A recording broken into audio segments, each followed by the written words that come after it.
Assalamualaikum warahmatullahi wabarakatuh. Kita belajar tentang hidrogel ya, pembuatan hidrogel. Nah, ini sudah ada di pasaran, yang seperti ini ada di pasaran. Dan kali ini kita nantinya bisa praktikum hidrogel, tentang membuat hidrogel. Perhatikan di sini bahwa di sini butirannya kecil-kecil, ini jika sudah kering, kemudian jika direndam di dalam air itu akan membesar menjadi ukurannya. Nah, dengan menyerap air itu kemudian dia membesar ukurannya. Dalam materi kita nanti ini disebut sebagai swelling, yaitu adalah mengikat air kemudian membesarnya ukuran atau menggembung, itu kita ukur sebagai nanti kemampuan swelling. Nah, diharapkan dengan swelling yang besar atau dari yang kecil begini menjadi besar, ini ada kemampuan masing-masing bit ya. Bit itu adalah butiran-butiran disebut dengan bit. Kemudian yang dikatakan hidrogel berarti di situ ada gel yang mengikat air. Nah, ketika ini ukurannya membesar, selisih antara dari kecil ini kemampuannya menjadi besar begini, ini menunjukkan hidrogelnya bagus. Salah satunya digunakan sebagai media tanam. Ini bisa kemudian secara estetik dianggap bagus ya, menarik ya, karena bisa warna-warni seperti ini. Kemudian ada keuntungan-keuntungan lainnya, misalnya adalah mengurangi penguapan airnya. Jadi ketika berada di dalam bentuk hidrogel begini, dibandingkan kalau di sini ada airnya, maka menguapnya menjadi lebih susah ya. Jadi dengan begini tidak kemudian harus lebih sering menyiram. Keuntungan berikutnya adalah tidak menjadi tempat untuk tumbuhnya atau berkembang biaknya nyamuk ya. Mungkin yang marak tentang ancaman wabah DB, demam berdarah, maka dengan begini tidak menjadi tempat untuk berkembang biaknya nyamuk. Kemudian lagi adalah ada beberapa tanaman yang tidak suka air, sehingga kalau misalnya dikasih air banyak-banyak, dia bisa busuk, akarnya ini busuk ya. Sehingga butuh airnya itu tadi hanya terbasahi sedikit. Tetapi kalau sedikit-sedikit kita kemudian akhirnya jadi mudah menguap, itu maka penggunaan hidrogel seperti ini akan lebih menyenangkan. Oke, bagaimana kemudian dari bentuk hidrogel ini, cara membuatnya atau fungsi-fungsinya? Kita lihat di berikutnya. Nah, ada juga di dalam praktikum kita kali ini adalah di sini ini misalnya petani yang sedang menebar urea. Jadi kalau petani penggunaan urea di sawah-sawah itu biasanya dengan cara ditaburkan. Kondisi sawahnya sedang banyak airnya, sehingga nanti ureanya tadi itu larut di dalam air, tetapi ada peluang kemudian urea tadi itu ikut dalam aliran air, sehingga ada kompetitif antara diserap oleh tanaman padinya dan arus air. Dan ini merugikan bagi petani. Kepinginnya petani ya tidak kemudian hilang oleh arus air, tetapi ada di situ. Tetapi bagaimana urea yang tadi itu larut air, sehingga kemudian di dalam praktikum kita ketika pembuatan hidrogel yang mengandung urea ya. Jadi kita membuat nantinya itu larutan alginat yang kemudian ketika diaduk seperti bikin nutrijel ya. Bikin nutrijel seperti itu kemudian ada alginat itu, kemudian itu kita tambahkan urea ya, sehingga bit-bitnya ini sudah mengandung urea. Nah, lebih-lebih lagi ya, kalau kemudian bit-bitnya ini mengandung urea, kemudian dia bisa mengembang begini, maka menjadi media tanam yang lebih baik lagi. Bagaimana kalau kemudian dipikirkan bahwa yang dikeluarkan tadi itu adalah, kalau urea anggap sebagai pupuk sintetik ya. Kemudian jika itu pupuknya adalah pupuk organik, maka pada saat gelnya tadi itu bisa ditambahkan dengan pupuk organik tentu yang padat ya. Kemudian nanti bisa dikeluarkan pelan-pelan atau kita sebut sebagai rilis lambat, itu bisa ke dalam tanamannya. Oke, kemudian tahapan-tahapan atau pada saat kita membuatnya. Dengan begini ya, mungkin nanti keuntungan lainnya ketika media tanam itu mengandung urea seperti yang akan kita lakukan, maka apa yang menguntungkan lagi jika tadi itu ada urea dan bisa digunakan oleh petani? Maka dengan bentuk bit seperti ini tidak mudah ikut dalam arus air atau aliran air pada sawah, sehingga kita berharapnya tidak dibutuhkan urea dalam jumlah banyak. Ketika jumlahnya lebih kecil, maka itu akan terjadi penghematan dan akan disukai oleh petani, menguntungkan bagi para petani. Mudah-mudahan apa yang kita lakukan bisa memberikan manfaat. Amin. Ya, berikutnya tentang cara ya, tentang cara kita atau tahapan kita membuat yang hidrogel tadi. Kalau yang di sini kebetulan ini adalah membuat bitnya tadi itu dari bahan-bahan yang alami semuanya, dari batang jagung ya, dari batang jagung, kemudian menjadi ini serbuknya, kemudian nanti diambil selulosanya ya, diambil atau dibuat selulosa santatnya. Nah, tetapi pada praktikum kita sudah mendapatkan bahan yang ini, bahan yang akan menjadi selulosa santat ini, tapi kita ambilnya adalah alginat. Alginat biasanya dari rumput laut ya. Dari alginat ini kemudian kita membuat seperti Nutrijel itu ada gelnya dulu. Kemudian dibuat lebih encer sehingga kemudian kita masukkan ke sepulit ini ya, dimasukkan sepulit ini, nanti kemudian bisa ditampung ya.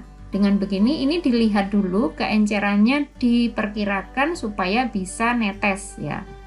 Jadi kalau ketika membuat alginatnya tadi, mengencerkan alginatnya tadi itu kok pekat atau kental, atau kemudian pada saat dimasukkan sepulit ini tidak mau netes, ini berarti perlu lebih diencerkan. Ini harusnya netes sendiri. Dengan netes sendiri tadi itu kita berharap nanti ukurannya adalah bentuknya bits atau butiran.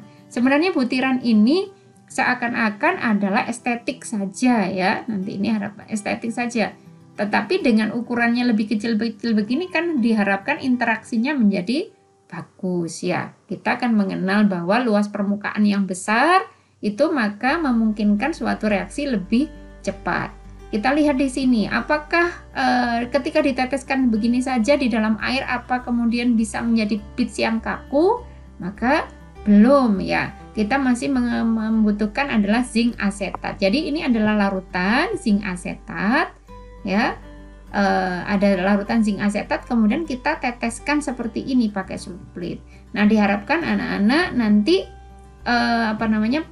dokumentasinya juga ada ketika masih semacam gel ya, semacam yang adonan begitu, adonannya kayak puding begitu, adonan puding tapi belum kaku, itu didokumentasikan, ditaruh di wadah mungkin gelas arloji yang kemudian bagus ya, bisa dilihat bagus apakah warnanya seperti apa, alginat itu bentuknya apa, nanti ada fotonya harusnya ya, ada foto alginat itu seperti apa, serbuk kah, putih kah, atau warna lain. Kemudian ketika dicampurkan dengan pelarut pakai aquades, kemudian ada sedikit ditambahkan pemanasan, kemudian setelah larut itu kita lihat ada dokumentasinya, kemudian kita cetak kayak begini bits, kemudian ada hasilnya. Nah, ini ya anak-anak. Nah, ini kemudian kenapa dia bisa kaku ternyata? Nah, ya ini ya. Sebenarnya ini ada zinc asetat, tidak hanya terbatas pada zinc asetat harusnya ya. Kita tahu bahwa zinc itu golongan logam ya. Zinc itu golongan logam. Nah, ketika kemudian tadi selulosa banyak mengandung gugus yang elektronegatif ya, selulosa, kemudian di situ ada ada gugus macam-macam yang dari alginat, jadi bahan-bahan alam organik itu kaya akan gugus fungsi. Nah, ini seperti ini kayak gugus fungsi, misalnya ada ini ya karboksil ya. Ada karboksil, karboksilat ya. Oke. Nah, itu kemudian ketika ada karboksil, karboksilat, kemudian ini semuanya kemudian mengerumuni zinc. Nah, mengerumuni zinc ini memang sudah sifatnya kalau di situ ada elektronegatif yang ini atom-atom O kita tahu mesti punya 2 pasang elektron bebas. Kemudian ada ketambahan dari ikatan rangkap, maka di sini ada yang sangat kaya elektron. Ketika kaya elektron, kemudian di situ ada senyawaan ion, ada ion, maka akan kemudian mengerumuni ion tersebut, ya.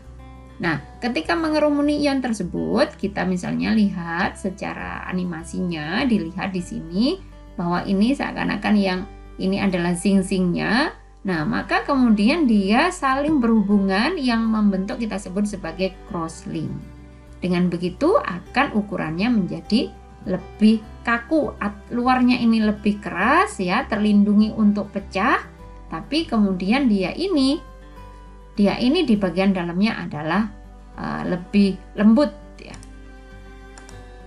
Baik, saya lanjutkan untuk pengukurannya. Jadi kita kalau mengukur daya swelling nanti itu ada bagaimana kemampuan atau pertambahan masanya setelah direndam. Nanti ada perendaman yang pengamatannya sekian jam. Jadi ada variasi waktu kemudian direndam. Misalnya direndam 1 jam seperti apa, 3 jam seperti apa. Biasanya supaya ukurannya benar-benar signifikan membesar, perendamannya lebih ya. Misalnya ada 12 jam, ada 18 jam misalnya begitu. Nah, pengamatannya bisa kemudian dengan massa. Jadi setelah 12 jam diambil kemudian diukur massanya. Setelah 18 jam kemudian diukur lagi massanya. Umumnya bagaimana? Makin lama direndam akan makin bertambah massanya karena memang menyerap air. Logikanya tadi kan membesar. Tentu pada batas tertentu ya, ada batasnya dia sudah nggak bisa nyerap lagi karena ada gugus fungsi pada bagian bit tadi itu yang ada batas maksimalnya dia menyerap air. Nah, kemudian ada data ya, di kalian saya harapkan nanti bisa semacam ini ya, bisa semacam ini itu diperbesar. Ini saya perbesar bentar ya. Nah, ada penggaris kemudian pada saat bitnya baru jadi ya. Baru jadi kemudian direndam atau setelah kemudian direndam 30 menit dijajarkan dipakai penggaris kemudian dijajarkan dia berapa.